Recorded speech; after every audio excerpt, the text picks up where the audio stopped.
49ers are benching quarterback Colin Kaeperni for Blaine Gabbert, according to ESPN's Adam Schefter in multiple reports. Kaeperni has passed for just 286 yards the last 2 games, and the Niners are 2-6. He's failed to score a touchdown for the 2nd straight game and 3rd in 5. Stephen A., what went wrong here? Well, what went wrong here is the 49ers as an organization is laughable and inept, and they're reaping exactly what they have sown. If you hadn't gotten rid of Jim Harbaugh, this would not be happening. The fact is that even though, and I'll get to Colin Kaeperni in a second, regardless of how inept he appears, and he does appear inept at times, if you're Jed York, if you're Trent Baalke, if you're the San Francisco 49ers nation, that fan base, that city, look right at the CEO and right at the GM, because they put their personal interest in terms of a need to get along with the head coach ahead of winning, prioritizing winning. Even last year, as dysfunctional as everything appeared, you still ended up finished like 8-8. Jim Harbaugh had you respectable, okay? The 3 previous years, you were in an NFC championship game or the Super Bowl. And to sit there and to get in this man's way and to impede his ability to coach this franchise, you are reaping precisely what you sowed. You brought this on yourself, and you are getting what you deserve. That's number 1. Number 2, let's get to Colin Kaeperni. He has regressed. There is no question about it. And it really, really doesn't make sense when you consider the fact that his quarterback coach is now the offensive coordinator. So it's not like there's been an absence of continuity that's been there. He just doesn't seem to be developing. And just sitting in a chair and playing the role of couch psychologist here, whatever you want to call it, I look at a Colin Kaeperni that does not seem interested in playing the game of football with the people he plays for, the organization he plays for, and the teammates he plays with. Now, that's got to be primarily his fault, because you got to be professional. Now, he goes out there, gets beat up. There's no question about it. You know, he's getting sacked, he's getting hit a lot. He doesn't have the requisite weapons to throw the football to the way that he once did, because Torrey Smith and Anquan Bolden, maybe they're cutting it, maybe they're not, I don't know, but they don't seem to vibe with him. And he certainly wasn't vibing with Vernon Davis, according to the reports, which is one of the reasons why Vernon Davis is probably even more happy to be going to Denver, even though he's not going to admit he's going to say, I love Peyton Manning, Peyton Manning, Peyton Manning. But here's the deal. If you're Colin Kaeperni, I know he can still run with that football. I know he can still make plays with that football. I know that in the right situation, he can help a team win on a football field. Don't tell me he's on a level of Blaine Gabbert. Blaine Gabbert ain't better than Colin Kaeperni. It's just that the situation is so dire that they had to make a change. I look at Colin Kaepernick's body language. He appears incredibly indifferent and apathetic. He doesn't appear to want to be there playing for that organization in that system any longer. He's not the same Colin Kaeperni that was tugging away at the heels of Alex Smith, excited about playing the game of football. He seems to be an entirely different person, and I'm not going to blame it on a loss of ability. I'm going to blame it on a loss of interest. He needs to be moved. He doesn't just deserve to be benched. He needs to be traded. Philadelphia is what I think would be an ideal spot for him, me personally speaking, but he needs to be traded. He needs a new environment. He does not want to be there any longer, and it's written all over his face. Yep, I agree with that. So let's trace what just happened. You recall we went back and forth that year, back in 2012, Harbaugh going back and forth between Alex Smith and Kaepernick, and I said I would just close my eyes and plunge and go with Kaepernick. Yep. Supremely gifted young man. Loved the way he threw, big velocity, big arm. And obviously, I loved the way he could run with the football. And you remember that first playoff run, what he did to the Green Bay Packers at Candlestick Park, 181 yards rushing on 16 carries.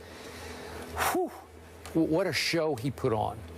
And they got all the way, as you remember, to the Super Bowl, and I thought there was pass interference on Crabtree in the end zone, but it's close. It's real close to winning that Super Bowl.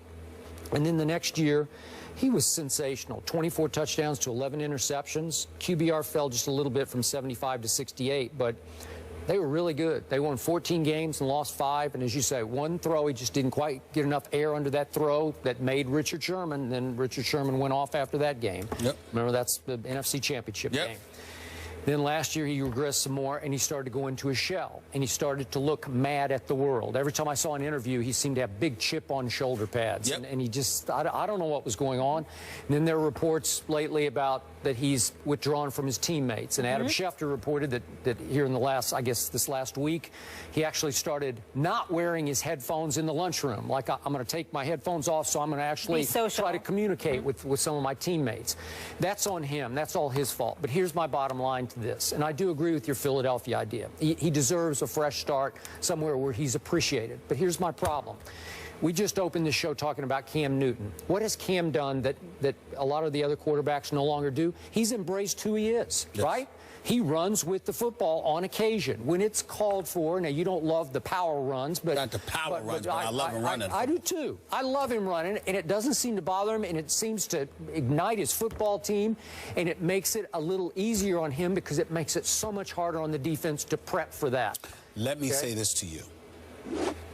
Colin Kaepernick does not deserve to be mentioned in the same breath as Cam Newton, but not because of talent.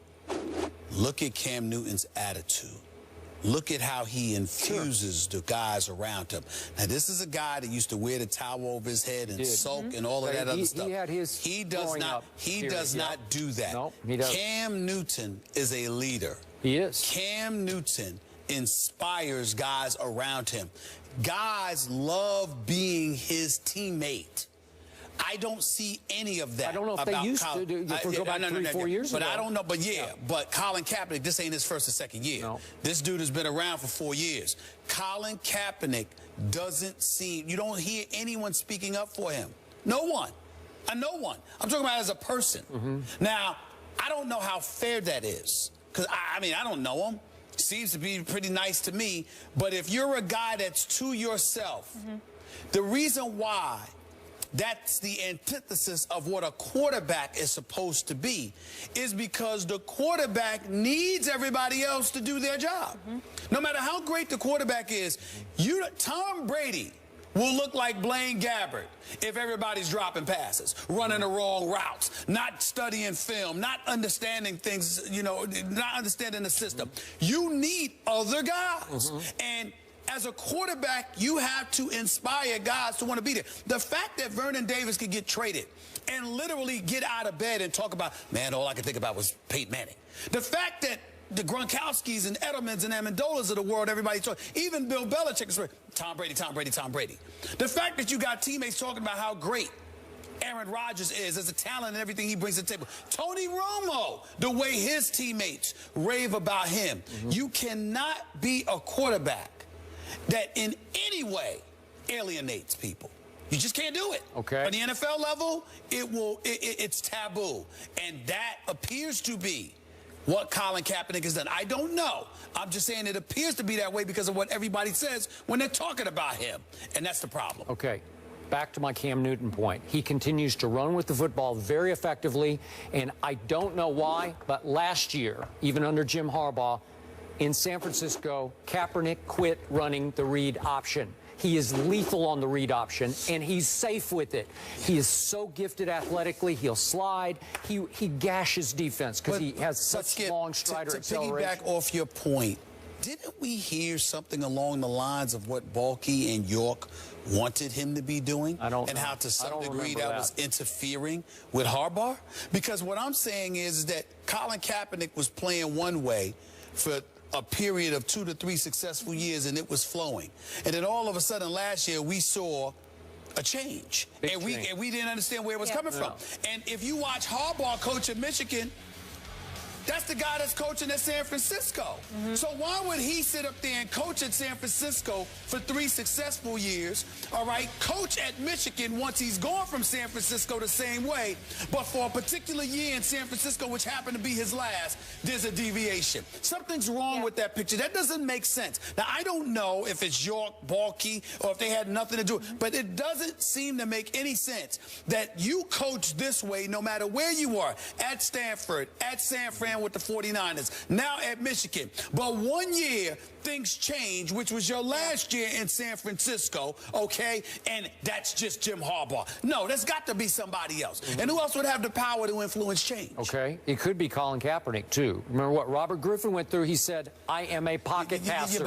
I do not run anymore. But Robert Griffin went through that because Haloti Ngata almost took his leg off his body. That has not happened to Kaepernick. That has not happened to Kaepernick. So why would he do that? I don't know. And I've never heard him say that. We've heard Robert Griffin III say that. We haven't heard that from Colin Kaepernick. Well, so where's it coming from? I don't know. But it was under Harbaugh that it started. And listen, he's a good pocket passer, but he is seriously, he can be a great player with the whole package. But it means nothing, Skip, if you don't have guys that want to play with you. Yep. And that's what I don't know. We don't know. But we got to literally ask those kind of questions with what we're seeing transpire, because there's no reason on earth why Blaine Gabbert should be playing before Colin Kaepernick. I mean, that's just a joke. The fact that that's happening. QBR to your and I said before that draft, Blaine Gabbert can't play in this league. The fact that happened. Something's going on. 100%. Something's going on. Not to mention, I have it listed here, but the 12 notable players they lost since the end of last season. They lost a ton of their pieces as well, in addition to retirement, injuries, etc. I hope he gets traded. I hope he comes. Listen, I wouldn't mind seeing Colin Kaepernick in Philadelphia would be special. Yeah. I think so. All right. With DeMarco Murray, Ryan Matthews, and read option, plus a couple of receivers to pass the ball to. I mean, that's not bad. Colin Kaepernick in Philadelphia, that would be very interesting. All right, we'll leave it on that. Coming up, did you guys hear what Tiger Woods' former caddy had to say about his old boss? We'll tell you that and react on the other side.